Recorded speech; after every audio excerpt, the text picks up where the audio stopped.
Hello friends, welcome to YouTube channel Ashu ji की trick. तो चलिए फ्रेंड्स, आज की क्लास को स्टार्ट करते हैं। जैसा कि आपको पता है, इस क्लास में हम बायोलॉजी का इंपॉर्टेंट टॉपिक श्वसन तंत्र यानी कि रेस्पिरेटरी सिस्टम को क्वेश्चन के थ्रू कवर कर रहे थे। तो फर्स्ट पार्ट हमारा आ चुका है, ये हमारा सेकेंड पार्ट है। तो अगर आपने फर्स्ट पार्ट को नहीं देखा है तो जल्दी से जाके उसे देख लीजिए, बहुत ही इंपॉर्टेंट क्वेश्चन करवाए मैंने उसमें। और आज की इस क्लास में भी हम इंपॉर्टेंट क्वेश्चन देखने वाले हैं रेस्पिरेटरी सिस्टम से रिलेटेड।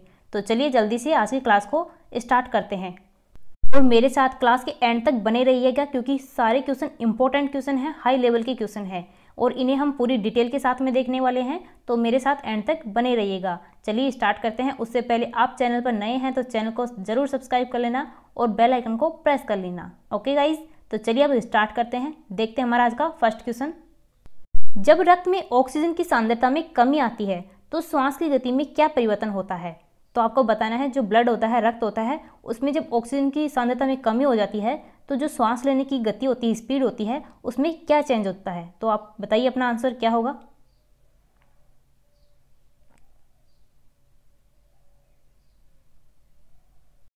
बिल्कुल राइट बताया आपने, ऑप्शन सी।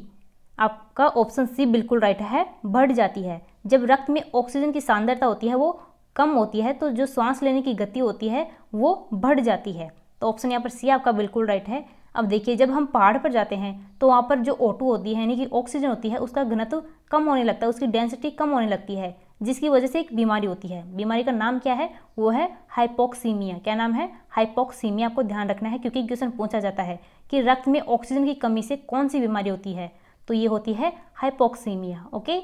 और देखिए, जो पहाड़ी लोग होते हैं वो थोड़े लाल कलर के क्यों दिखाई देते हैं?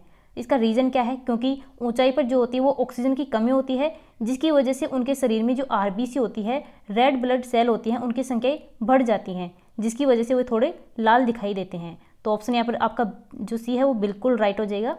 चलिए तो अब नेक्स्ट क्वेश्चन देखते हैं।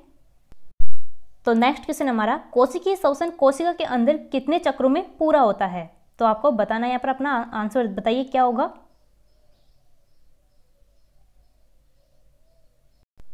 तो देखिए, ऑप्शन फर्स्ट आपका बिल्कुल राइट हो जाएगा, 2 चक्र में। कोशिकीय श्वसन कोशिका के अंदर 2 चक्र में पूरा होता है। और वो 2 चक्र कौन कौन से हैं? पहला है ग्लाइकोलिसिस और दूसरा है क्रेब्स चक्र, जो कि मैंने कल आपको बताया था। और इसके यानी कि इस चक्र होने के बाद किस चीज़ का निर्माण होता है? तो वो होता है CO2 और H2O, यानी कि कार्बन डाइऑक्साइड और जल का निर्माण होता है, ये दोनों चक्र पूरे होने के बाद में। तो ऑप्शन यहाँ पर ए आपका बिल्कुल राइट है। चलिए नेक्स्ट क्वेश्चन देखिए। देखिए नेक्स्ट क्वेश्चन है, सामान्य मनुष्य में विश्राम अवस्था में ज्वारीय आयतन कितना होता है? तो यहाँ पर आपको ये बताना है कि जो एक नॉर्मल पर्सन होता है, सामान्य व्यक्ति होता है, जब वो विश्राम यानी कि आराम की अवस्था में होता है तो उसका ज्वारीय आयतन कितना होता है? तो लगाइए अपना आंसर। बिल्कुल राइट बताया आपने यहाँ पर, ऑप्शन डी, 0.5 लीटर। एक सामान्य मनुष्य में विश्राम अवस्था में ज्वारीय आयतन होता है कितना? 0.5 लीटर। ओके। चलिए नेक्स्ट क्वेश्चन देखिए। नेक्स्ट क्वेश्चन है, किण्वन की प्रक्रिया क्या है? तो यहाँ पर आपको किण्वन की जो प्रोसेस होती है, प्रक्रिया होती है, वो क्या होती है आपको बताना है। तो अपना आंसर बताइए। बिल्कुल राइट बताया आपने, ऑप्शन बी, अवायवीय श्वसन। किण्वन की प्रक्रिया में क्या होता है? अवायवीय श्वसन होता है। देखिए, जो किण्वन की प्रक्रिया होती है, प्रोसेस होती है, उसमें फर्मेंटेशन होता है, तो ये अवायवीय श्वसन होता है। और इसमें जो ऑक्सीजन होती है, O2 होती है, उसकी आवश्यकता नहीं होती है। और इस जो किण्वन की प्रक्रिया होती है, प्रोसेस होती है, इसमें जो पायरुविक एसिड होता है वो लैक्टिक एसिड में चेंज होता है। ये बात भी आपको ध्यान रखनी है, किसमें होता है? पायरुविक एसिड जो होता है वो लैक्टिक एसिड में चेंज होता है। तो यहाँ पर ऑप्शन आपका बी बिल्कुल राइट है। किण्वन की प्रक्रिया क्या है? एक अवायवीय श्वसन। नेक्स्ट क्वेश्चन हमारा, कार्बन मोनोऑक्साइड विषाक्तता मुख्यतः किसको प्रभावित करती है?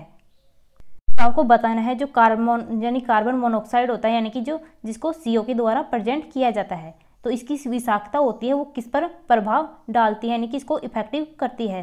तो आपको बताना है, अपना आंसर लगाइए।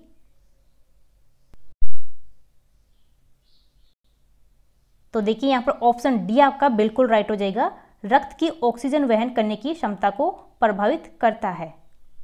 देखिए, जो कार्बन मोनोऑक्साइड होता है यानी कि CO होता है, ये हीमोग्लोबिन के साथ में रिएक्शन कर लेता है, अभिक्रिया कर लेता है, और उसके उपरांत क्या बनाता है? यानी कि कार्बो ऑक्सी हीमोग्लोबिन बनाता है। क्या बनाता है?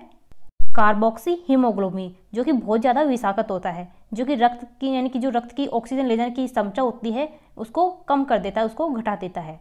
तो यहाँ पर ऑप्शन आपका डी बिल्कुल राइट हो जाएगा।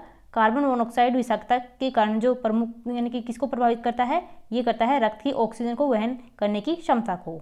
चलिए तो नेक्स्ट क्वेश्चन देखते हैं। तो नेक्स्ट क्वेश्चन है, उपापचय जल किस प्रक्रिया का उत्पाद होता है? तो बताइए फटाफट इसका आंसर क्या होगा। बिल्कुल सही जवाब दिया आपने, ऑप्शन ए यानी कि उत्तक श्वसन। देखिए उपापचय यानी मेटाबॉलिज्म। मेटाबॉलिज्म क्या होता है? कार्बोहाइड्रेट को तोड़ना और उससे ऊर्जा प्राप्त करना मेटाबॉलिज्म होता है। तो देखिए जो उपापचय जल होता है वो किस यानी कि कौन सी प्रक्रिया के द्वारा उत्पादित होता है उसको, तो ये होता है किसके द्वारा? उत्तक श्वसन के द्वारा। ये किसके द्वारा होता है? यानी कि जो अंतः श्वसन होता है वो उत्तक और किसके बीच में होता है? रक्त के बीच में, ब्लड और टिश्यूज के बीच में अंतः श्वसन होता है, जिसके उपरांत क्या बनता है? उपापचय जल। ओके, तो ऑप्शन ए आपका बिल्कुल राइट है। चलिए नेक्स्ट क्वेश्चन देखिए। नेक्स्ट क्वेश्चन हमारा, निम्नलिखित में से श्वसन में प्रयुक्त ऊर्जा कौन सी है? तो दीजिए अपना आंसर।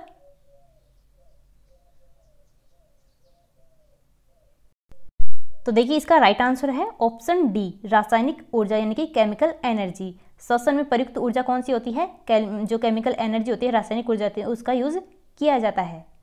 नेक्स्ट क्वेश्चन, वायु ग्रहण करते समय तनपुट यानी कि डायफ्राम होता है, तो इसका आकार बताना है। जो डायफ्राम होता है, तनपुट होता है, उसका आकार कैसा होता है जब वायु को ग्रहण किया जाता है, सांस ली जाती है? तो बताइए इसका राइट आंसर क्या होगा।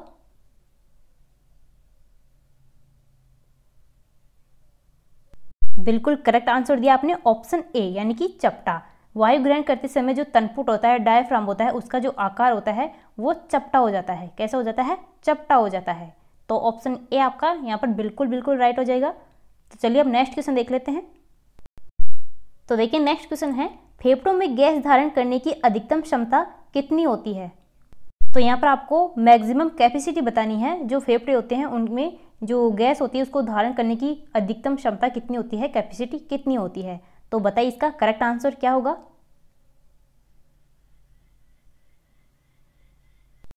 तो देखिए यहाँ पर आपका राइट आंसर हो जाएगा 5 लीटर। ऑप्शन सी आपका है बिल्कुल राइट हो जाएगा। फेफड़ों में गैस धारण करने की अधिकतम जो क्षमता होती है, कैपेसिटी होती है, वो 5 लीटर की होती है। यहाँ पर 5 पॉइंट कुछ होता है, लेकिन आपको ऑप्शन देख के आंसर लगाना है। तो ऑप्शन यहाँ पर सी आपका बिल्कुल राइट है। नेक्स्ट क्वेश्चन देखिए, मानव शरीर का कौन सा भाग शरीर के तापमान को नियंत्रित करता है? आज की क्लास का सबसे इजी क्वेश्चन है। इसे आप इसका आंसर आप थोड़ा सा कॉमन सेंस लगाकर भी दे सकते हैं। तो बताइए इसका राइट आंसर क्या होगा। वेरी नाइस, राइट आंसर दिया आपने, ऑप्शन ए फेफड़ा। मानव शरीर का जो फेफड़ा भाग होता है यानी कि अंग होता है, जो फेफड़ा अंग होता है वो जो ताप होता है, बॉडी का जो टेम्परेचर होता है उसको कंट्रोल करता है, नियंत्रित करता है। और इसका आंसर आप थोड़ा सा माइंड लगा कर भी दे सकते थे, क्योंकि हम यहाँ पर बात करें हैं श्वसन तंत्र की। तो यहाँ पर श्वसन तंत्र से रिलेटेड कौन सा ऑर्गन है? तो यहाँ पर एक ही ऑर्गन दिया गया है जो कि श्वसन तंत्र से संबंधित है। तो कौन सा है वो? फेफड़ा। ओके, चलिए हम नेक्स्ट क्वेश्चन देख लेते हैं।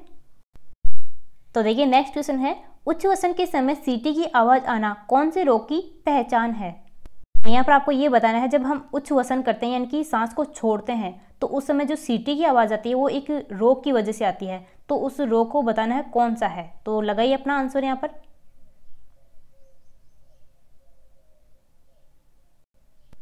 तो देखिए यहाँ पर ऑप्शन जो डी है आपका वो बिल्कुल करेक्ट है, अस्थमा। जो अस्थमा होता है यानी दमा होता है, उसमें सीटी की आवाज़ आती है। जब हम सांस छोड़ते हैं तो सीटी की आवाज़ आती है। तो ये आपको ध्यान रखना है। चलिए नेक्स्ट क्वेश्चन देखते हैं। हीमोग्लोबिन की अनुपस्थिति में भी रुधिर कितने प्रतिशत ऑक्सीजन का आदान प्रदान कर सकता है?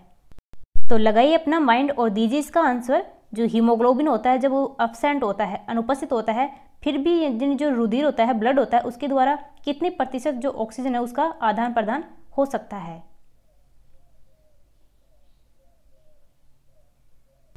तो देखिए यहाँ पर करेक्ट आंसर हो जाएगा ऑप्शन बी 2%। जब हीमोग्लोबिन अनुपस्थित होता है तो रुधिर के द्वारा 2% ऑक्सीजन का आदान प्रदान किया जा सकता है। तो बी ऑप्शन आपका बिल्कुल करेक्ट है। अगला क्वेश्चन देखिए, ग्लाइकोलिसिस में होता है तो क्या होता है, जो ग्लाइकोलाइसिस की प्रक्रिया होती है इसमें क्या होता है ये आपको बताना है। तो दीजिए अपना आंसर।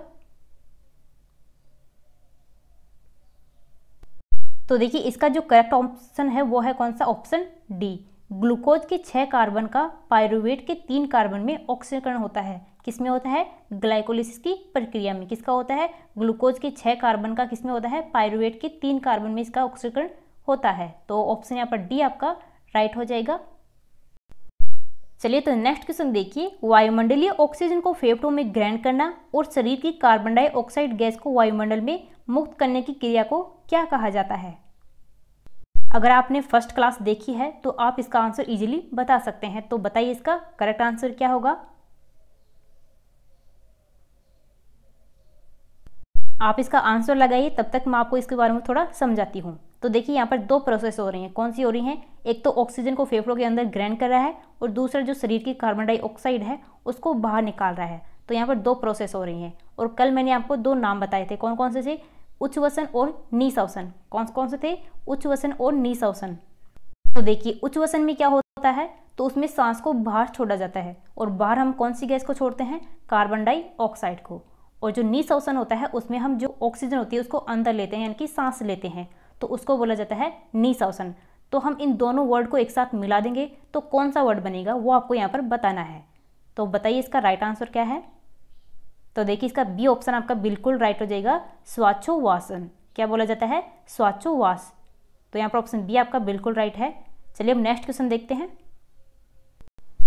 नेक्स्ट क्वेश्चन हमारा, जब अनोक्सी श्वसन क्रिया जीवाणु और कवक में होती है तो उसे क्या कहते हैं। तो बताइए फटाफट इसका आंसर।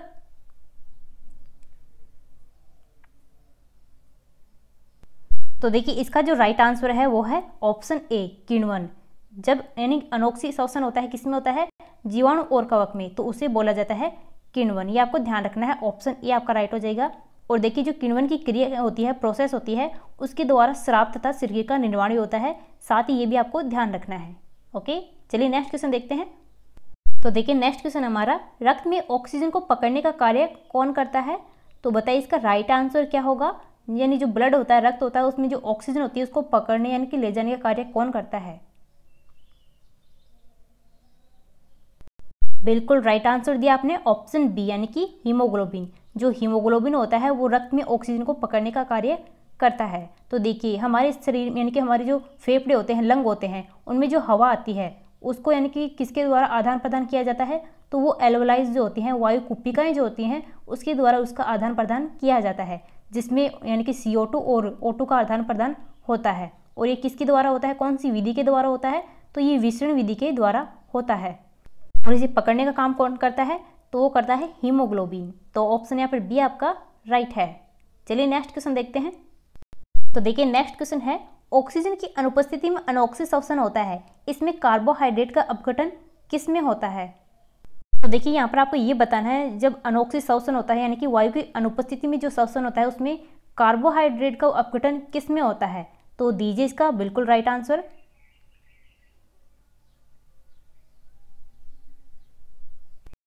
तो देखिए इसका जो राइट आंसर है वो है ऑप्शन ए, एथिल एल्कोहल तथा जल। यानी कि जब ऑक्सीजन की अनुपस्थिति में अनोक्सी श्वसन होता है तो इसमें जो कार्बोहाइड्रेट होता है उसका अपघटन किसमें होता है, एथिल एल्कोहल तथा जल में होता है। और देखिए जो अनोक्सी श्वसन होता है उसमें 2 ATP ऊर्जा मुक्त होती है। कितनी होती है, 2 ATP ऊर्जा भी मुक्त होती है, ये भी आपको ध्यान रखना है। तो ऑप्शन यहाँ पर ए आपका राइट हो जाएगा।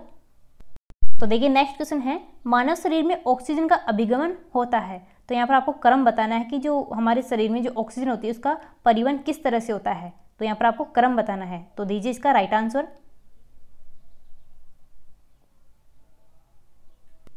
तो देखिए मानव शरीर में जो ऑक्सीजन का अभिगमन होता है यानी कि क्रम होता है वो क्या होता है। तो देखिए सबसे पहले मानव में यानी कि मनुष्य में ऑक्सीजन कहाँ पर आती है, तो वो आती है फुफ्फुस में। कहाँ पर आती है, फुफ्फुस में।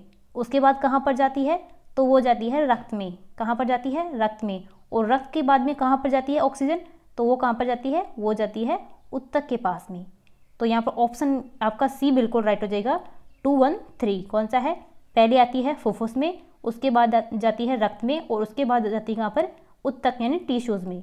तो ऑप्शन यहाँ पर सी आपका बिल्कुल राइट हो जाएगा, 2, 1, 3। चलिए नेक्स्ट क्वेश्चन देखिए।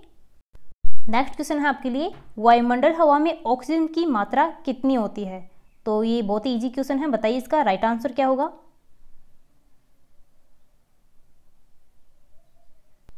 बिल्कुल करेक्ट बताया आपने, ऑप्शन डी 20.95%। कितनी होती है वायुमंडल में ऑक्सीजन की मात्रा? 20.95%। अब देखिए 78.09% ये किसकी होती है? तो ये होती है नाइट्रोजन की। 0.04% ये किसकी होती है? ये होती है CO2 यानी कार्बन डाइऑक्साइड की। और देखिए 0.93% ये किसकी होती है? तो ये होती है ऑर्गन की। किसकी होती है? ऑर्गन की। और ये होती है O2 यानी ऑक्सीजन की। तो यहाँ पर आपको ऑक्सीजन के लिए पूछा गया है, तो ये होती है 20.95%। यहाँ पर ऑप्शन डी आपका बिल्कुल राइट है। चलिए अब नेक्स्ट क्वेश्चन देख लेते हैं। गहरी सांस लेने पर कितने लीटर गैस ग्रहण की जाती है? तो दीजिए इसका राइट आंसर। तो देखिएगा यहाँ पर ऑप्शन ए जो है आपका बिल्कुल करेक्ट हो जाएगा। 3.5 लीटर कितनी होती है? 3.5 लीटर ग्रहण की जाती है। कितनी? जब हम गहरी सांस लेते हैं, लंबी सांस लेते हैं, तो उसमें 3.5 लीटर गैस को ग्रहण किया जाता है। नेक्स्ट क्वेश्चन हमारा, अंतःश्वसन में निम्न में से कौन सी क्रिया होती है? तो अंतःश्वसन के लिए पूछा गया है, इसमें कौन सी क्रिया होती है? यहाँ पर ऑप्शन दिए गए हैं आपको, इनमें से आपको बताना है करेक्ट आंसर क्या है।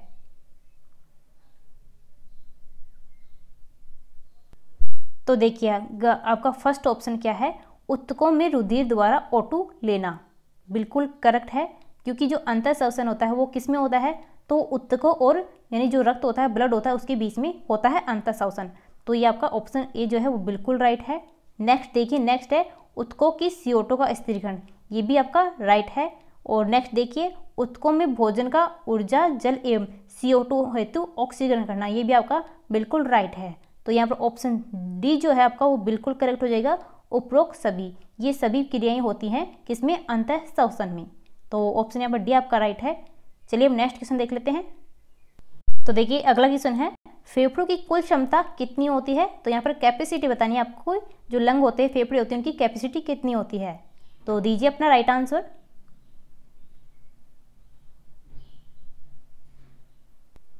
तो देखिए इसका जो करेक्ट आंसर है वो है ऑप्शन सी 5800 मिलीलीटर। कितनी होती है फेफड़ों की कुल क्षमता, कैपेसिटी? ये होती है 5800 मिलीलीटर। और लीटर में कितनी होती है? वो 5 पॉइंट कुछ होती है, तो वो भी आपको ध्यान रखना है। यहाँ पर ऑप्शन सी आपका राइट हो जाएगा। चलिए नेक्स्ट क्वेश्चन देखते हैं। तो देखिए नेक्स्ट है निमोनिया के लक्षण। यहाँ पर आपको निमोनिया के लक्षण बताने हैं, कौन कौन से होते हैं। तो दीजिए इसका करेक्ट आंसर।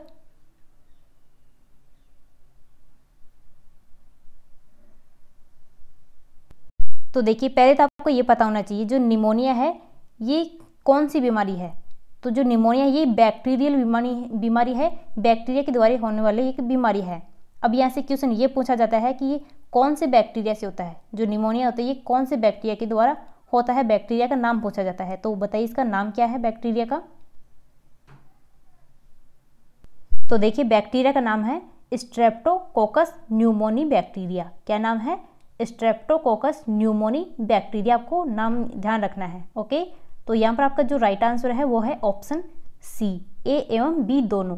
वायु कोशिकाओं जो कोष्ठक होते हैं उनमें सूजन आ जाती है और जो सफ़ेद रुधिर कणिकाएं होती हैं वो मर जाती हैं। जो WBC होती हैं यानी कि व्हाइट ब्लड सेल होते हैं वो मर जाती हैं। तो यहाँ पर ऑप्शन आपका सी बिल्कुल राइट हो जाएगा, ए एवं बी दोनों।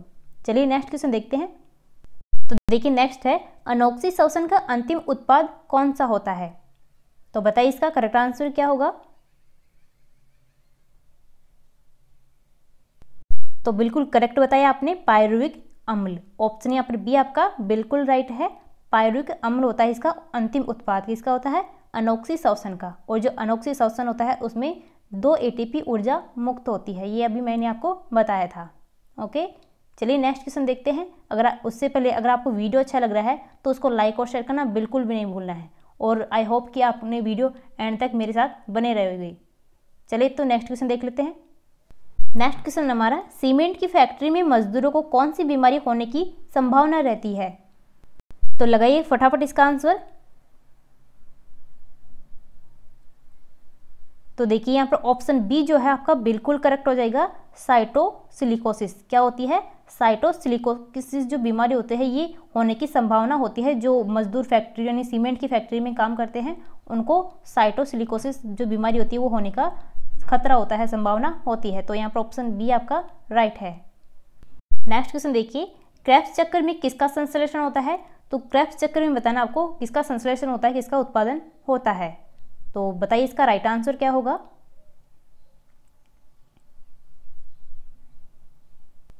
तो देखिए इसका भी जो राइट आंसर है वो है पायरुविक अम्ल। क्रेब्स चक्र में जो संश्लेषण होता है किसका होता है? पायरुविक अम्ल का होता है। तो ऑप्शन यहाँ पर बी आपका करेक्ट है। चलिए तो अगला क्वेश्चन देखिए, भोजन निगलते समय सांस मार्ग को बंद कौन कर देता है? तो कौन करता है? जब भोजन हम खाना खाते हैं तो जो सांस मार्ग होता है उसको बंद कौन करता है? तो बताइए इसका राइट आंसर। तो देखिए यहाँ पर ऑप्शन ए जो है आपका बिल्कुल राइट है, एपिग्लोटिस। क्या होता है? एपिग्लोटिस जो होता है वो हमारा जो सांस मार्ग होता है उसको बंद कर देता है जब हम खाना खाते हैं, भोजन निगलते हैं। तो ऑप्शन यहाँ पर ए आपका बिल्कुल करेक्ट है। चलिए अब नेक्स्ट क्वेश्चन देखते हैं। तो नेक्स्ट क्वेश्चन हमारा, किसके ऑक्सीकरण के द्वारा उत्पन्न ऊर्जा को श्वसन कहा जाता है? तो यहाँ पर आपको 4 ऑप्शन दिए गए हैं, इनमें से आपको बताना है कि किसके ऑक्सीकरण के द्वारा जो ऊर्जा उत्पन्न होती है उसको श्वसन बोला जाता है। तो बताइए इसका करेक्ट आंसर क्या हो जाएगा। बिल्कुल राइट बताया आपने, ऑप्शन बी ग्लूकोज। ग्लूकोज के ऑक्सीकरण के द्वारा जो ऊर्जा उत्पन्न होती है उसको ही श्वसन बोला जाता है। और देखिए जो श्वसन होता है वो जीवों में 24 घंटे होने वाली एक प्रोसेस है। और श्वसन के 2 प्रकार होते हैं, कौन कौन से हैं? ऑक्सी तथा अनऑक्सी, ये आपको ध्यान रखना है। चलिए नेक्स्ट क्वेश्चन देखिए, एम्फीसेमा बीमारी का संबंध किससे है? तो यहाँ पर आपको बताना है जो एम्फीसेमा बीमारी होती है इसका संबंध बताना है किससे होता है।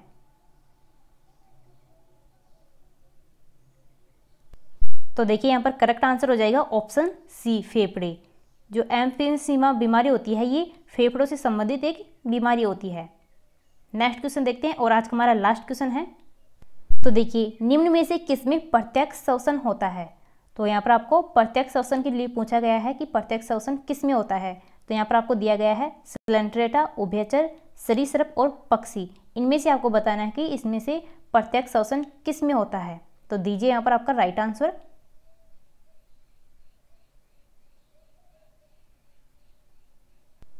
तो देखिए यहाँ पर ऑप्शन ए आपका बिल्कुल राइट हो जाएगा, स्लेंट्रेटा। जो प्रत्यक्ष श्वसन होता है वो किसमें होता है?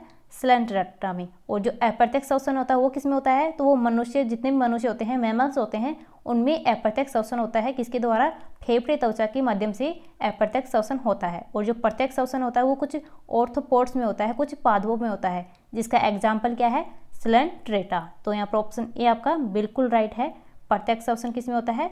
स्लेंट्रेटा में। और ये जो 3 ऑप्शन आपके उभयचर, सरीसृप और पक्षी, इनमें क्या होता है? तो इनमें अप्रत्यक्ष श्वसन होता है, ये आपको ध्यान रखना है।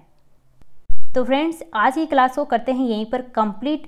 आज हमारा जो यानी रेस्पिरेटरी सिस्टम था, श्वसन तंत्र था, उसके इम्पोर्टेंट हमने 60 क्वेश्चन देख लिए हैं, वो भी एक्स्ट्रा डिटेल के साथ में। और अगर आपको फिर भी कोई क्वेश्चन पूछना है इससे रिलेटेड तो आप नीचे कमेंट करके मुझे पूछ सकते हैं। ओके, और फिर मिलते हैं नए टॉपिक के साथ में, उससे भी हम इसी तरह क्वेश्चंस के थ्रू कवर करेंगे। तो अगर आपको क्लास अच्छी लगी है तो उसको लाइक और शेयर ज़रूर करना और कमेंट करके ज़रूर बताना। Okay guys, thank you.